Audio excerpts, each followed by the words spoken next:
네, 기술적 분석입니다. 자, 시장 상황 빠르게 살펴보는 시간 가져보도록 하겠습니다. 자, 채권 시장의 수익률이 안정이 된다면 주식 시장은 올라갈 수 있는 여건이 조성된다고 강조드렸습니다. 지금 현재 채권이 어느 정도 하방에서 올라가려는 모습을 하고 있지만 그 에너지 자체가 강하진 않아요. 그렇기 때문에 역별 추세가 유지되는 흐름으로 움직일 거라고 분석을 해드렸었죠. 그렇죠? 그래서 이제 어느 정도 채권 시장 자체의 추세는 꺾인 모습을 보이고 있는 상황이에요. 자, 채권 시장의 수익률 상승이 어느 정도 추세가 상방으로 올라가는 것이 꺾였다면 우리의 입장에서는 그렇다면 돈이 주식으로 흘러 들어올 수 있겠구나 라고 조금씩 생각을 해야 될 시기다 라고 판단을 해 주셔야 된다는 겁니다. 자, 그 점을 계속해서 강조를 드렸던 것이고, 실질적으로 지금 환율 같은 경우도 조금 살펴보신다면, 자, 달러 인덱스 같은 경우는 상당히 지금 하방을 찍은 후에 어느 정도 다시 상승 반전을 보이려고 하고 있어요. 자, 이 말은 무엇이냐? 이전까지는 그냥 돈이 너무나도 쪼그라들기 때문에 달러 자체의 가격이 올라갔다면 지금은 그 이후에 어느 정도 시장이 안정되면서 환율이 내려왔고 다시 106에서 108 정도까지 달러가 올라온다는 얘기는 자, 미국 시장으로 다시 자금이 유입될 수 있다 라는 신호라고 볼 수도 있는 거예요. 즉 미국 주식에 투자를 하려면 달러가 필요하기 때문에 달러 수요가 증가하고 환율 자체, 달러 인덱스 자체도 어느 정도 올라가는 흐름으로 다시 반전이 나온다면 이 시기가 제가 말씀드리는 단기적인 반등기로 보실 수가 있다는 겁니다. 자, 12월 때부터 단기적인 반등을 강조를 드렸었기 때문에 뭐 말을 바꾸거나 뭐 사실 그런 얘기는 하지 않습니다. 실질적으로 지금 그래서 나스닥이 어제도 1.76%가 올랐어요. 그렇죠? 지금 한 달 가까운 시기 동안 계속해서 상승을 보이고 있는 상황인데, 자, 그럼 이제서야 그런 생각을 하시는 분들이 많이 있을 거예요. 지금이라도 들어가야 되나? 그렇죠? 자, 지금이라도 들어가기에는 사실 불안감이 크죠. 왜냐? 이미 너무 많은 시간이 지나갔기 때문에 지금 들어간다고 하면 또다시 하방이 나올 것 같고 오히려 뭐 지금부터 숏을 모아가시는 분들도 있겠죠. 다만 제가 볼 때는 당분간은 좀 더 2월까지는 상승이 이어질 수 있다고 보고 있습니다. 3월까지 랠리가 이어질지는 모르겠지만 일단은 단기적으로 2월까지는 어느 정도의 상승 상방 추세가 유지가 되는 흐름이 계속될 것이라고 판단을 하고 있어요. 왜냐하면 시장 자체의 불안 요소들이 크게 보이지가 않는 상황이기 때문에 어느 정도의 자금 이동은 계속해서 이어질 수가 있다. 즉 기관들이 투자하는 두 개의 시장이 있죠. 그렇죠? 하나는 채권 시장, 하나는 주식 시장이에요.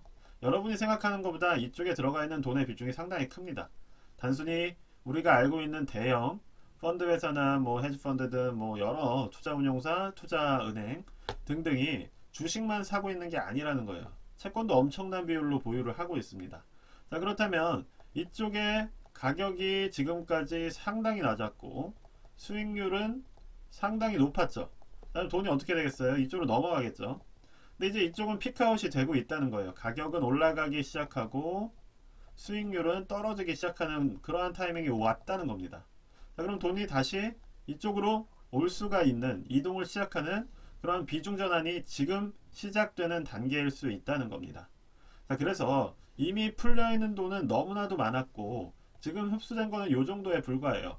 그렇다면 이렇게 많은 돈이 다시 상방, 양방으로 이동을 하기 시작할 때 당연히 시장은 들썩들썩 할 수가 있다는 거예요. 지금 물론 미국 경제가 높은 금리로 인해서 주식하기에 너무 좋은 시기는 아니지만 이전에 풀려있던 돈이 천문학적이라는 점을 잊어서는 안 됩니다.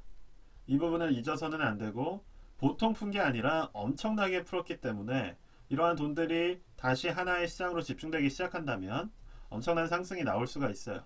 다만 이러한 흐름을 막을 수 있는 한 가지의 방법은 아니면 한 가지의 시나리오가 뭐냐면 연준이 가장 걱정하는 인플레이션이 다시 발생하는 거예요. 자, 그래서 어제 영상에서 말씀을 드렸듯이 우리가 보아야 하는 것은 다시 인플레가 튀어오를 만한 요소들이 시장 전반에서 발생하고 있는지를 꼼꼼히 모니터링을 해주셔야 된다는 겁니다. 그래서 이러한 부분에 의견들이 있으시면 정말 자유롭게 얘기를 해주신다면 저한테도 큰 도움이 될 것 같아요. 그래서 인플레이션호가 실질적으로 그러니까 우리의 머릿속에서가 아니라 실질적으로 발생하는지를 계속해서 모니터링을 해주셔야 된다는 것을 조금 강조를 드리겠습니다. 자, 그렇다면 이러한 상황에서 우리가 주의를 해야 되는 부분은 어떤 심리에 휩쓸리지 않은 거예요. 지금 또 이런 상승이 나왔다고 해서 폭등장이 다시 열렸다, 뭐 이런 식으로 판단할 건 또 아니라는 겁니다. 자, 이전처럼 폭락론자나 폭등론자들이 항상 있어 왔고, 뭐 지금 뭐 엄청난 위기다, 뭐 10년 만에 뭐 국가 부도 사태 뭐 이런 얘기들 하고 있지만 결국 주식시장은 올라가잖아요, 그렇죠? 반대로 뭐 기회니 줍줍이니 얘기하신 분들이 아무리 얘기를 했어봤자 결과적으로 최고점에 비해서는 지금 반 토막 정도 나 있는 상황이란 말입니다. 그래서 우리가 정말로 냉정하게 시장을 지켜보는 훈련을 계속해서 해주셔야 된다는 거예요. 자, 그래서 S&P 500 같은 경우도 이렇게 지금 지지저항 라인을 뚫고 올라갔고, 지금 나스닥 같은 경우는 지금 지표 자체가 없긴 하지만 200일선 자체에 딱 근접을 한 상태예요. 자, MA200입니다. 그래서 200일선에 이렇게 근접을 한 상태이기 때문에 사실상 이 부분을 뚫을지 말지는 자, 이번 주 남은 기간 동안 조금 지켜봐야겠죠. 주요 저항선이라고 봐주시면 돼요. 그럼 여기서 어느 정도 이렇게 조정이 나올 수도 있을 것이고, 그러한 부분들을 염두에 두시면서 매수 고려를 하셔야 됩니다. 이미 상당히 높은 위치에 있는 건 맞기 때문에 이 부분이 어디까지 갈까라고 얘기한다면 우리가 누구도 예측할 수가 없어요. 다만 에너지가 좋기 때문에 하방이 잠깐 꺾이더라도 짧게 가져갈 수 있을 것이다 정도를 우리가 예측하면서 투자를 하는 겁니다. 자, 그래서 지금 어제 같은 경우도 특징적인 점이 우리 국내 투자자분들께서 상당히 많이 투자를 하시는 테슬라가 거의 10% 가까이 올랐어요. 자, 제가 테슬라 같은 경우는 이때 당시에는 관심 가지지 말라고 말씀을 드렸었어요. 12월 말쯤이었던 걸로, 중순이었던 걸로 기억을 합니다. 자, 그래서 근데 저 같은 경우는 테슬라에 투자를 하지 않기 때문에 매수 시그널을 드리는 게 조금 늦었던 것 같아요. 제 기준에서 단기적으로 매수를 고려할 만한 타이밍은 자, 1월 20일에 나왔습니다. 자, 그래서 엄청나게 지금 강한 상승이 그 뒤로도 나왔는데, 저 같은 경우는 테슬라나 애플 같은 거를 주력으로 하진 않다 보니까 사실 지켜보지를 못했고 지금 상당히 강한 에너지로 올라가고 있어요. 자, 어쨌든 10월 중순에 말씀드리고 한두 달 뒤에 관심을 가지시라고 말씀을 드렸는데, 한 달 뒤쯤에 기존의 추세 저항을 뚫고 올라서는 모습이 이때 나왔습니다.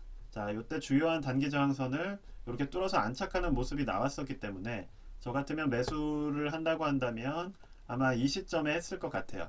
왜냐, 이때는 이렇게 무너져 내릴 수가 있던 상황이었고 이때까지도 그러한 흐름을 보였었는데, 자, 그 다음날 안착을 했기 때문에 어떠한 투심 자체가 확 들어오는 모습들이 이렇게 보이는 겁니다. 그래서 지금 이렇게 올라가고 있다면, 그럼 이게 어디까지 올라갈 수 있느냐, 이 부분에 있어서 조금 말씀을 드리려고 해요. 저 같은 경우는 이제 미리 그냥 단순하게 조금 설명을 드리자면, 자, 이럴 때 또 한번 뭐 주간 추세를 좀 본다면 이렇게 싹 저항선을 뚫은 상황입니다. 제가 말씀을 드렸던 그게 아마 이때가 1월 20일일 거예요. 그쵸? 23일이 막주니까. 그래서 20일쯤에 이렇게 뚫고 안착을 하는 모습이 나왔고, 자, 그럼 이 부분을 뚫었다는 얘기는 어디까지 갈 수 있느냐, 바로 이 추세 250달러까지도 충분히 도전할 수가 있다는 겁니다.